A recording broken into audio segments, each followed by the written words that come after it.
तस्मै श्री गुरवे नमः। नमः ॐ विष्णुपादाय श्रीगौरप्रियमूर्तये श्रीमते भक्तिवल्लभ तीर्थगोस्वामिने नमः। कृपया क्षमताम् अपराधिजनं कलुषायुतसक्तसुदीननरं सुपथे परिचालय सर्वदिनं प्रणमामि च माधवदेवपदम्। पतितपावन परम करुणामयी परमाराध्यतम शिल गुरुदेव नित्य लीला प्रविष्टोम विष्णुपाद श्री श्रीमद भक्ति वल्लभ तीर्थ गोस्वामी महाराज जी के श्रीपाद पद्म में असंख्य कोटि साष्टांग दंडवत प्रणाम करते उनके हेतु की कृपा प्रार्थना करता।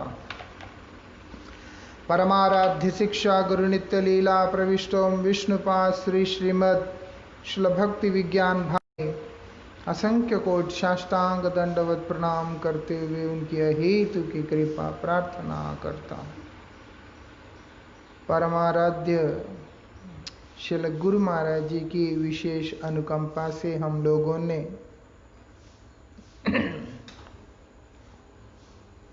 यहाँ पर उपदेशामृत के विषय में चर्चा कर रहे हैं।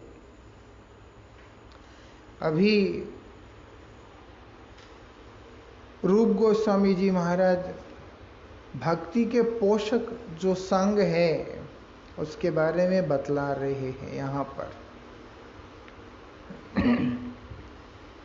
उपदेशामृत चतुर्थ श्लोक है। ददाति प्रतिगृह्णाति गुह्यम आख्याति पृच्छति भुंक्ते भोजयते चैवा षड्विधम प्रीति लक्षण। ये जो 6 प्रकार के जो कार्य है, ये साधुसंग रूपी जो प्रीति है उसके लक्षण है।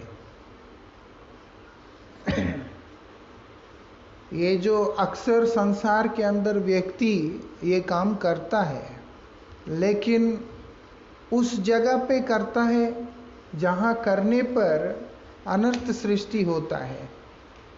जहाँ करने पर अनर्थ सृष्टि होता है उस जगह पे करता है। इसीलिए पूर्व के अंदर 3 श्लोकों में उन्होंने बतला दिया। उन्होंने बताया पूर्व में 3 श्लोकों में कि इन चीजों को कहाँ पे करना है। इन्वेस्टमेंट जब हम सही जगह पे नहीं करते हैं तो फिर लॉस ही आता है, चाहे वो फिजिकल ग्रॉस हो चाहे सटल हो, कुछ भी हो। इसीलिए अगर हम अपनी शरीर मन वाणी को गलत जगह इन्वेस्ट करते हैं उसका परिणाम भी गलत ही निकलता है। तो इसीलिए रूप गोस्वामी ने सर्वप्रथम हम लोगों को मजबूत करने के लिए, सावधान करने के लिए पहले के श्लोकों में इशारा कर दिया। इसीलिए श्रील भक्ति विनोद ठाकुर जी महाराज ने भी दूसरे और तीसरे श्लोक के ऊपर प्रबंध लिखकर उसको और विस्तार करके हम लोगों को बतलाया, जिसके बारे में हम लोगों ने कल तक चर्चा किया। बोलते हैं ददाति प्रतिगृह्णाति। ददाति मतलब है प्रदान करना, देना। प्रतिगृह्णाति आशीर्वाद में, कृपा में जो प्राप्त होता है उसको स्वीकार करना। गुह्यम आख्याति पृच्छति, जो हृदय के अंदर की जो गोपन वार्ता उसको बोलना और उनसे पूछना और उसके बाद उनको खिलाना और उनका प्रसाद जो वो प्रदान करेंगे उसको ग्रहण करना, ये सब करने पर साधु संग में हमारा प्रीति होता है। इसलिए यहां पर पहले बता दिया, ददाती किसके साथ में होना चाहिए? जो व्यक्ति जिसके अंदर अत्याहार, प्रयास, प्रजल्प, नियमाग्रह आदि जो दोष है उससे निवृत्त व्यक्ति है। ये बड़ी खराब चीज है। इसीलिए जो व्यक्ति इन चीजों से निवृत्त है या जो इन चीजों को से निवृत्त होने के पथ के ऊपर अग्रसर है या उसके पथिक है, उन लोगों के साथ में ही ददाती होना चाहिए, क्योंकि वो सजाती है। ये हमें समझना होगा। प्रतिगृह्णाति, किसी से भी कुछ भी लेना ठीक नहीं होता। आ रहा है, मिल रहा है, ले लो, वो वाला विचार भी खराब होता है। क्योंकि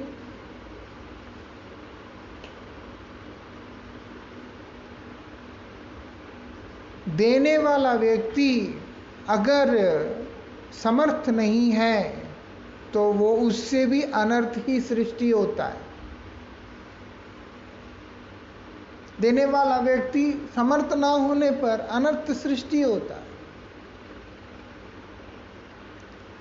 लेने वाले के अंदर लेने की योग्यता, देने वाले के अंदर देने की योग्यता, दोनों ही जरूरी होता है।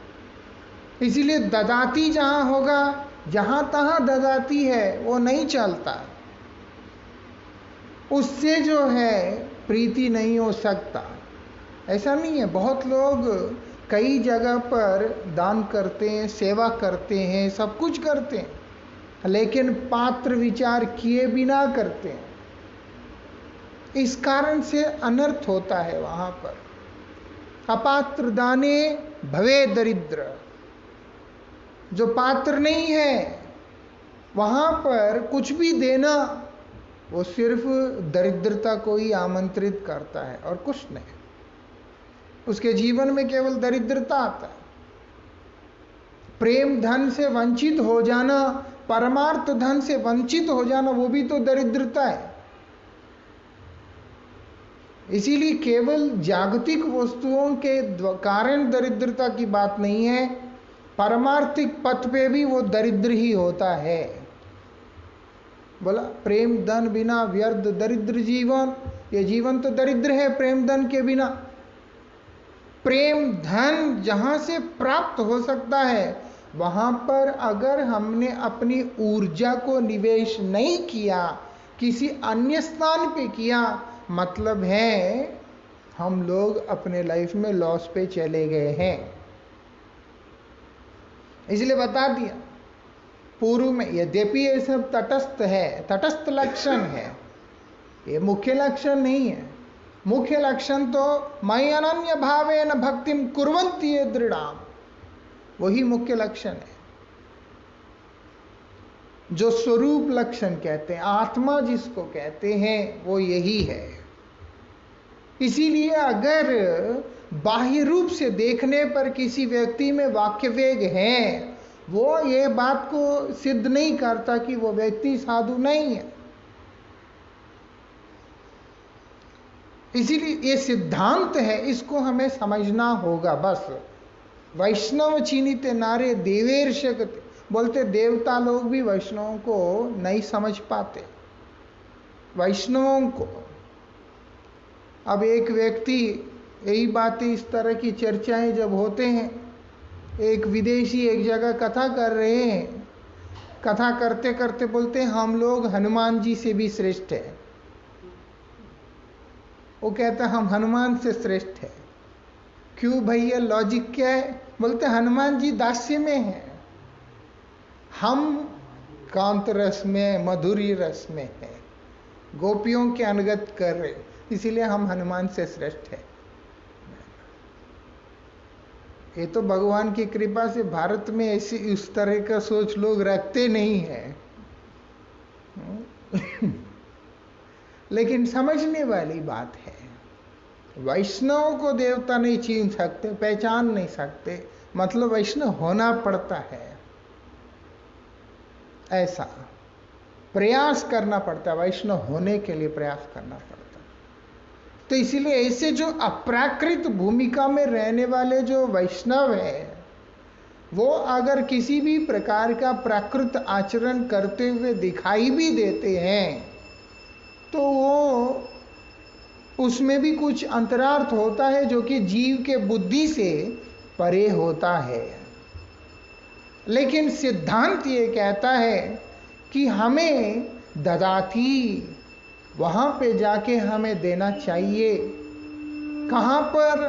विशुद्ध जो भक्त होते हैं, जिसके अंदर किसी प्रकार का दोष नहीं, किसी प्रकार का अनर्थ नहीं और गुणों से युक्त हैं, ऐसा। इसलिए पूर्व के 3 श्लोकों में रूप गोस्वामी ने इशारा करके बता दिया, वाचो वेगम मनस क्रोध जीव उदर उपस्थ वेगाम एतान वेगान यो विषहित धीर। इनको जिसने निग्रह किया है, ऐसे जो धीर पुरुष है, जिसने इनको शांत किया है, इन वेगों को दबाया नहीं है, वेगों को दबाया नहीं है, उनको क्या किया है? उनको शांत किया। कैसे शांत किया? कृष्ण एक शरण होके शांत किया जिसने, बोलते हैं वो ही उसके लिए उपयुक्त है। उतना ही पर्याप्त नहीं होता। फिर उसके बाद बता दिया आगे, अत्याहार प्रयासश्च प्रजल्पो नियमाग्रह जनसंगश्च लोल्यंच। ये जो भक्ति के विनाशकारी, भक्ति का विनाश मतलब भक्ति का विनाश नहीं होता, भक्ति करने वाला जो साधक होता है उसका साधना का विनाश हो जाता है। ऐसे विनाश रहित जो साधन करने वाला जो व्यक्तित्व होता है, उनको ददाती। और इसके बाद उत्साह निश्चया धैर्य तत्त कर्म प्रवर्तनात्, ये जो भक्ति का वर्धन करने वाले जो साधन करता है ऐसे गुणों से या ऐसी भूमिका में स्थित जो साधु होता है, उनको ददाती। ऐसी काम मिलेगा जी? अब लगता है कि मुश्किल है, ऐसे तो कोई मिलेगा ही नहीं। ऐसा नहीं है कि संसार भक्तों से विहीन हो गया है। संसार में भक्त हैं, बहुत भक्त हैं। मुझे अच्छी तरह याद है, एक बार परमाराध्य श्री गुरु महाराज जी बतलाते हैं कि गुरु जी बोलते हैं, जो लोग प्रचार में निकलते हैं, जो लोग दुनिया के सामने आते हैं, दुनिया केवल उन्हीं को जानती है। कई ऐसे भी होते हैं जो ये सब जनारण्य में नहीं आना चाहते, वो अपना बैठकर अपना भजन, उसी के ऊपर उन लोगों का फोकस रहता है। बोलते ऐसे बहुत सारे वैष्णव हैं जो भजनानंदी है, और ऐसे बहुत सारे वैष्णव हैं जो गोष्ठानंदी है। वो गोष्ठी में रहकर 4 आदमी को गुरु परंपरा का उपदेश का मार्गदर्शन करते हुए, अपनी साधना करते हुए चलने वाले ऐसे साधक साधु वो भी है। विशेषता है।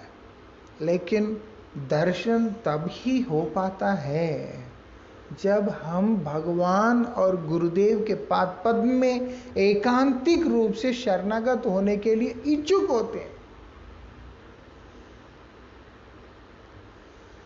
ध्रुव महाराज ने कहाँ गुरु ढूंढा है? ध्रुव महाराज का इच्छा था कि भगवान का दर्शन करना है।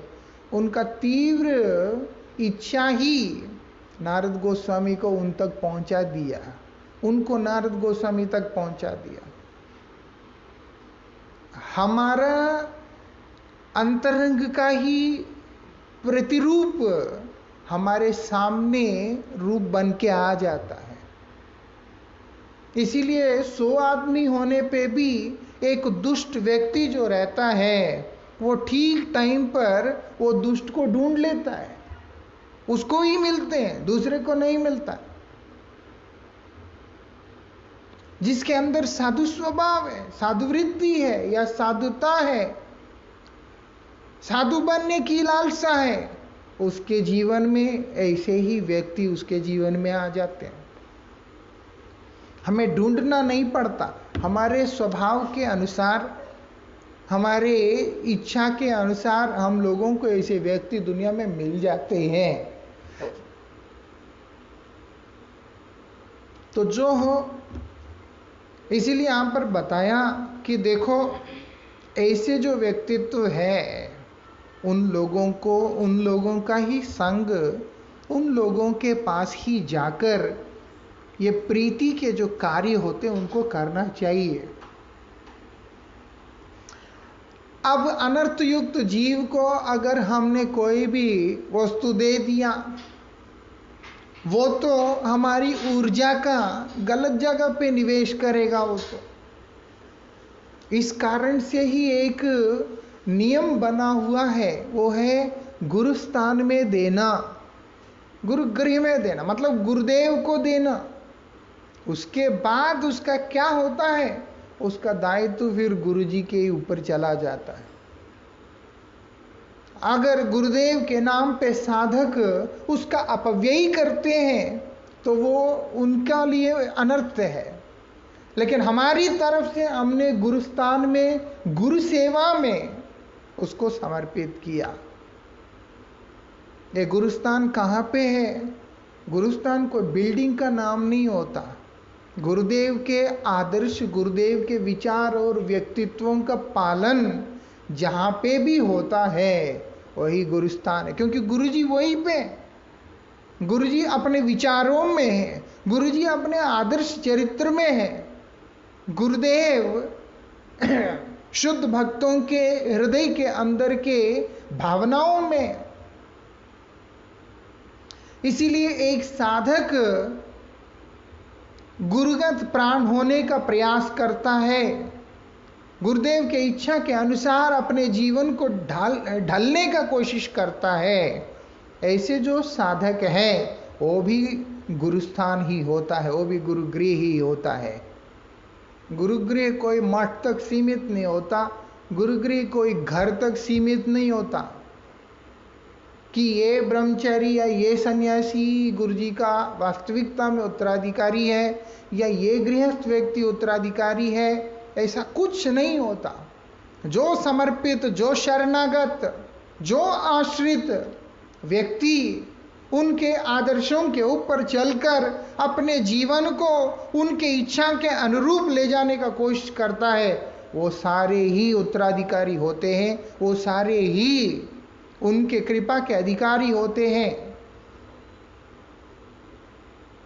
इसलिए बोले ऐसे स्थान में ददाती।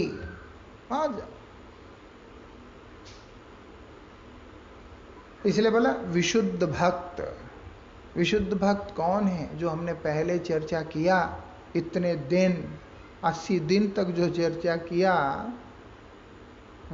वही विशुद्ध भक्त है।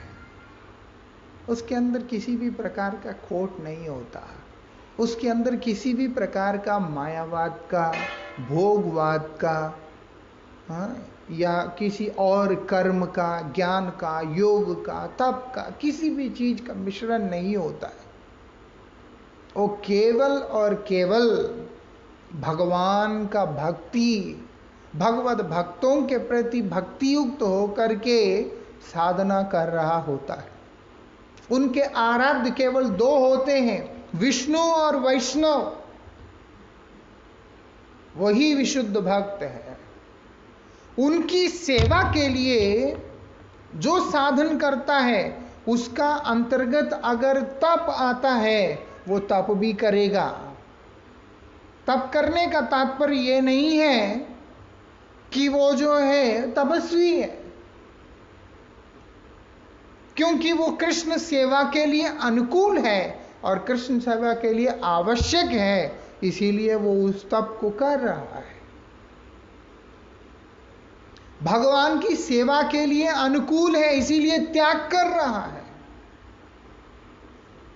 भगवान की सेवा के लिए अनुकूल है, इसीलिए कर्म कर रहा है। जो कुछ भी कर रहा है वो केवल भगवान को ही केंद्र करते हुए उनके उद्देश्य से कर रहा है। और वो करने वाली क्रिया, चाहे कर्म हो, ज्ञान हो, योग हो, कुछ भी हो, सब कुछ जस्टिफाइड हो जाता है। कारण ये है वो उनके लिए नहीं कर रहा है, वो गोविंद के लिए कर रहा है, वो उनके भक्तों की सेवा के लिए कर रहा है। वो ही विशुद्ध भक्त होता है। विशुद्ध भक्त में ये नहीं कि जो सब कुछ त्याग दिया, हर वस्तु को ग्रहण किया, लेकिन कृष्ण सेवा के अनुकूल बनाकर, श्री कृष्ण की सेवा के लिए अनुकूल, प्रतिकूल नहीं, हर वस्तु को ग्रहण करेगा वो। ऐसे जो भक्त होते हैं उनके द्वारा किए जाने वाला व्यायाम भी जो होता है वो भी भक्ति का अंग ही हो जाता है, क्योंकि उनके लिए वो शरीर एक मशीन है। उसको अगर ठीक से मेंटेन नहीं करके चलोगे एक यंत्र को, तो वो यंत्र तो बेकार हो जाएगा। तो शरीर उनके लिए एक यंत्र है, उस यंत्र को एक्टिव रखने के लिए अगर वो व्यायाम भी करता है, जबकि व्यायाम भक्ति का अंग नहीं होता, तब भी वो विशुद्ध भक्त ही होता है। ऐसा स्नान शौच आदि क्रिया जो वो करता है वो भी उसका विशुद्ध भक्ति का ही अंग हो जाता है, क्योंकि उसके अंदर जो है उसके कि मैं नहा लूं, मैं साफ हो जाऊं, ऐसी भाव है ही नहीं है। वो इन चीजों से परे हो चुका है। उनके अंदर केवल एक ही भाव है, मेरे इष्ट की सेवा किस प्रकार से जाऊंगा, मैं ऐसे मलिन अवस्था में कैसे जाऊंगा, मेरे गोविंद की सेवा के लिए मैं मलिन अवस्था में कैसे जाऊंगा। इसीलिए वो तैयार होकर के जाता है। जैसे गोपियां श्रृंगार करती है, आभूषण लगाती है, बहुत कुछ करती है, किसके लिए? खुद सुंदर दिखने के लिए। उनको है ही नहीं है कि हम सुंदर दिखे या कुरूप दिखे, कैसे भी दिखे, कृष्ण को सुख देने के लिए, कृष्ण को सुख देने के लिए, कि कृष्ण को सुख मिलेगा हम लोगों को इस प्रकार से देखकर, इसीलिए वो सजती है। कृष्ण विरह में व्याकुल अंतरंग में ऐसे तड़प जाती है, लेकिन सच के रहती है। किस लिए? कि कृष्ण कभी आए और देखें कि हम उनके विरह में व्याकुल होकर अपने आप को इस दशा में कर लिया, ये देखकर कृष्ण सहन नहीं कर पाएंगे। इसलिए उनको कष्ट नहीं देना कृष्ण को। हमें कष्ट होगा, होने दो, कृष्ण को तो सुख मिलना चाहिए। ऐसा कृष्ण सुख के उद्देश्य से सजना, सबका एक उद्देश्य कि कृष्ण सुख। बोलते इसीलिए आपकी सेवा करते करते उसमें अगर दुख भी मिलता है वो हमारे लिए सुख ही है। ये दुख ही है। विरह कितना कष्ट है। उद्धव जी को वो लोग बोल रहे हैं, आप कृष्ण को स्मरण करने की बात कह रहे हैं, अगर आपने कहना ही है तो आप ये बताइए कि हम कृष्ण से विमुख कैसे हो, भूले कैसे उसको, जो उन्हें एक पल के लिए भी भूल नहीं पा रही हैं, उनके विरह के अग्नि में दग्ध होते जा रही है। ऐसी गोपियां सब समय सच के अच्छा सा हो करके रहती है। किस लिए? ये दोनों का कोई मैचिंग है? उसका यही कारण है कि कृष्ण जब भी आए, क्योंकि कृष्ण ने वचन दिया था कि मैं आऊंगा यहां पर, मैं तो बोल दिया कि मैं तो आऊंगा, मैं तो तुम्हें छोड़ के कहां जाऊंगा, मैं आ जाऊंगा, मैं वृंदावन से बाहर नहीं जाऊंगा, तुम लोगों के साथ ही रहूंगा, ऐसे बोल दिया, ऐसा आश्वासन दे दिया। अब कृष्ण आ जाएगा, कभी भी आ जाएगा, बस थोड़ा सा काम पूरा कर लूं, मैं आ जाऊंगा। अब वो डेट तो मेंशन किया नहीं है, ये बता दिया मैं आ जाऊंगा। जब कभी कृष्ण आए, कृष्ण विरह में व्याकुल अवस्था में इनकी ये दशा हो गया, ये देख के कृष्ण का हृदय टूट न जाए, इसीलिए सज के बैठी है रोज रोज रोज, अपने लिए नहीं। इसीलिए जब कृष्ण व्रज में हैं और जब गोपियों को वेणुनादन के साथ में जब गोपियों को बुलाते हैं, तो गोपियां जिस गोपी का नाम लेते हैं वो जितनी श्रृंगार किया, जिस अवस्था में श्रृंगार किया, उसी अवस्था में चल करके कृष्ण के पास आ जाती थी।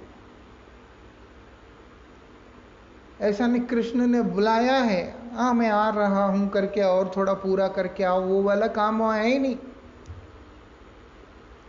नाम सुनते ही ओ कृष्ण आ गए हैं और वो बुला रहे हैं, उसी समय दौड़ पड़ती है। इसीलिए बड़ी विचित्र लीला, किसी का जो है कान का वो नहीं रहता है, तो किसी का नाक का नथ नहीं रहता है, तो किसी का हाथ का चूड़ी नहीं रहता, ऐसा स्थिति है वहां पर। क्यों? क्योंकि उद्देश्य केवल कृष्ण है। इसीलिए भागवत जी में बोल दिया, गोप्यात कामो,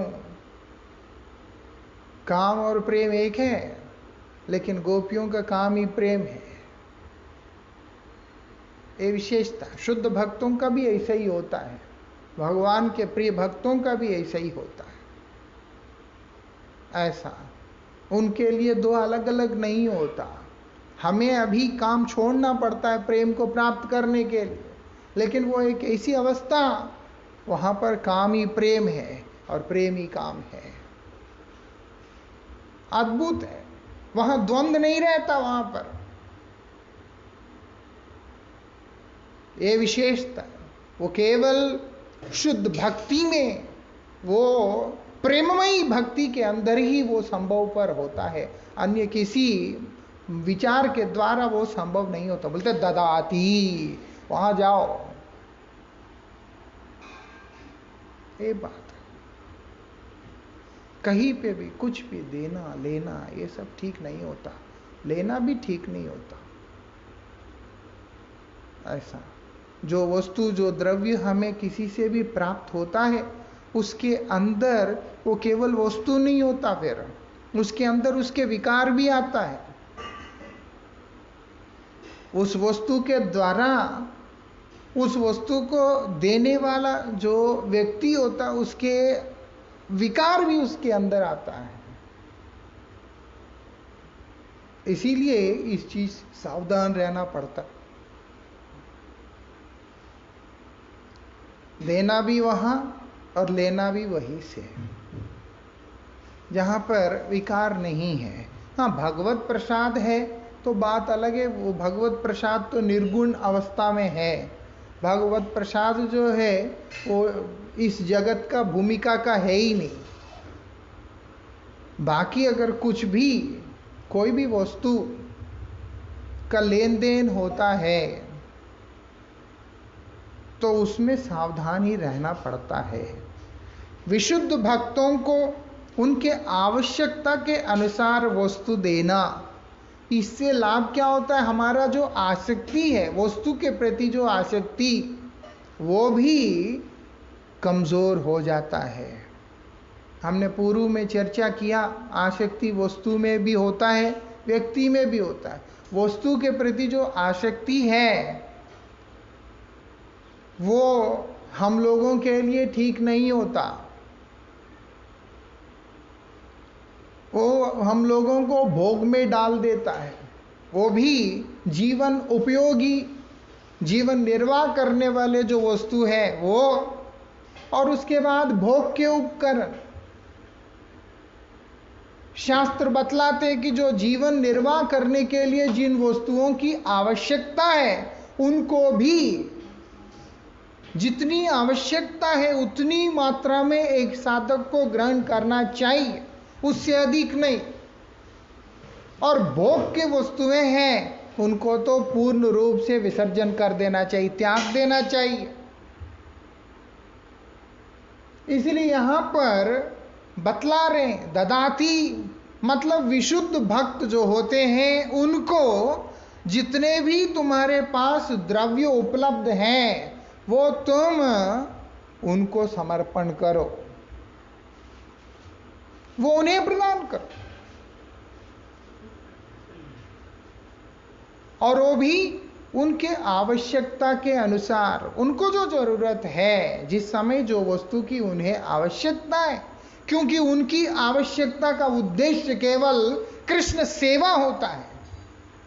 कोई उपकरण अगर उन्हें प्राप्त होता है वो केवल कृष्ण सेवा अथवा कृष्ण भक्तों की सेवा के लिए प्रयुक्त होता है, वहां पर उनका व्यक्तिगत भोग के लिए व्यवहृत नहीं होता है। इसलिए बोल रहे हैं उनकी आवश्यकता के अनुसार जो भी वस्तु होता है वो उन्हें ददाती, प्रदान कर। और उसके बाद उनके द्वारा प्रसाद स्वरूप जो कुछ भी प्राप्त होता है उसको ग्रहण करो। अगर दे देते हैं वो तो उसको प्रसाद समझ के ले लेना होता है। नहीं नहीं नहीं हम कैसे लेंगे ना, वो तो उस स्थान से आ रहा है इसीलिए उसको ग्रहण कर लेना होता है, कृपा आपकी। ऐसा और क्या बोलते हैं, भजन संबंधी अपने गुप्त बातें भक्तों के निकट कहना, वैसे ही रहस्यमयी गुप्त बातें उनसे पूछना, ये भी बहुत जरूरी है। क्या बोलते हैं,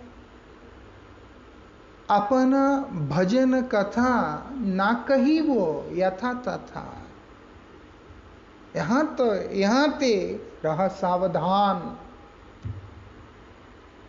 भजन की जो बात है दैव से, भगवान की कृपा से, गुरु कृपा से, साधना की कृपा से जब एक साधक अग्रसर होने लगता है भजन में, जो उसको भजन संबंधी उपलब्धियां जो आते हैं जहां तहां बोल के फिरना ठीक नहीं होता।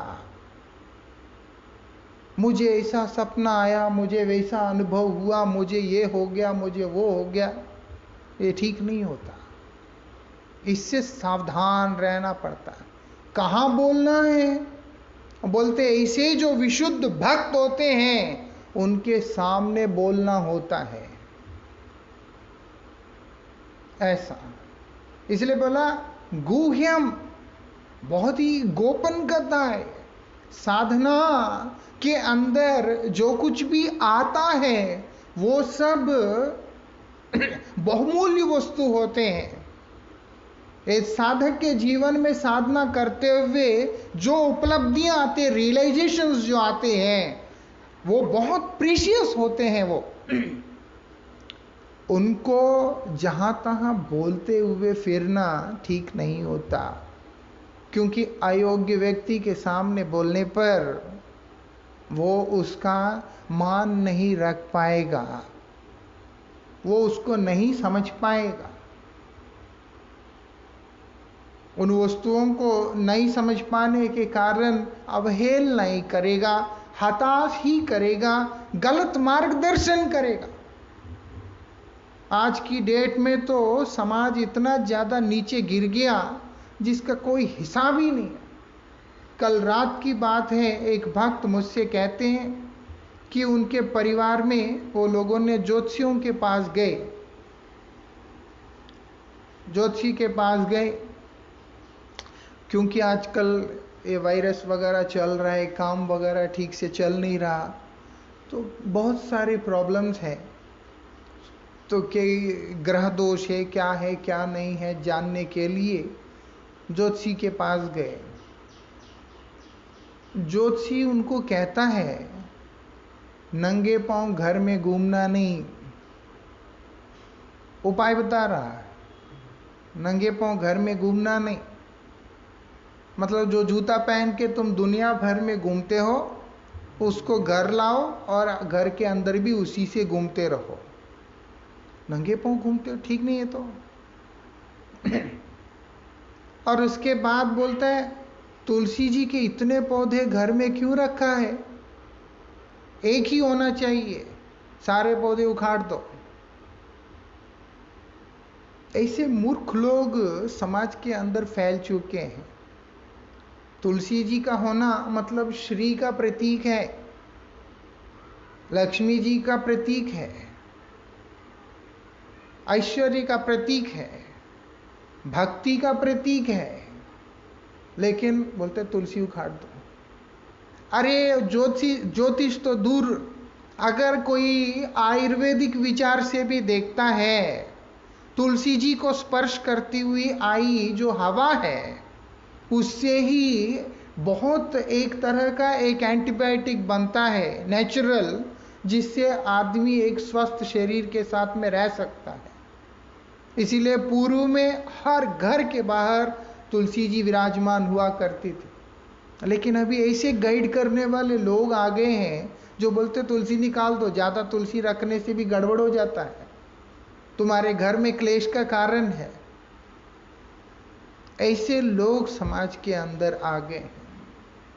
इतनी कॉमन सेंस नहीं है कि रसोई में जूते पहन के नहीं जाते, क्योंकि वो अन्नपूर्णा का स्थान होता है, वो मंदिर है। रसोई एक तरह से जो तुम्हारा पेट पाल रहा है, तुम्हारा पेट भर रहा है, जीवन दे रहा है भोजन, और उसका जो मूल स्थान है अन्नपूर्णा देवी का स्थान है, वहां पर जूते पहन के जाना। और अगर हम गौड़ी वैष्णव के विचार से देखते हैं, शास्त्र विचार से, तो अन्नपूर्णा जी राधा रानी का ही अंश है। इसीलिए जहां पर कृष्ण सेवा होता है वो तो रसोई राधा रानी का स्थान है, वो तो मंदिर है। वो तो विभिन्न प्रकार के व्यंजन श्रीमती राधिका जी कृष्ण के लिए बनाती है, सब कुछ करती है। बोलते हैं कि नंगे पांव नहीं घूमना, और ठीक नहीं है। ऐसे से उपाय उतार, ये नहीं बोल रहा है तुमने अपने जीवन को जिन जिन व्यसनों के बीच में फंसा कर बर्बाद किया उनको छोड़ो, ये नहीं बोल रहा। व्यसन मुक्त हो जाओ, ये नहीं बोल रहा। भगवान के चरणों में आश्रय लो, ये नहीं बोल रहा। वो सब बोल रहे हैं आज के दिन जिनको वास्तविकता में अपना भविष्य का भी कोई ज्ञान नहीं होता है। इसीलिए लोगों के अंदर नास्तिकता फैलता जा रहा है। इसीलिए नास्तिकता फैलता जा रहा है। लोग इतने नास्तिक क्यों हो रहे हैं, उसका कारण ही है इस तरह के उपाय बताने के कारण।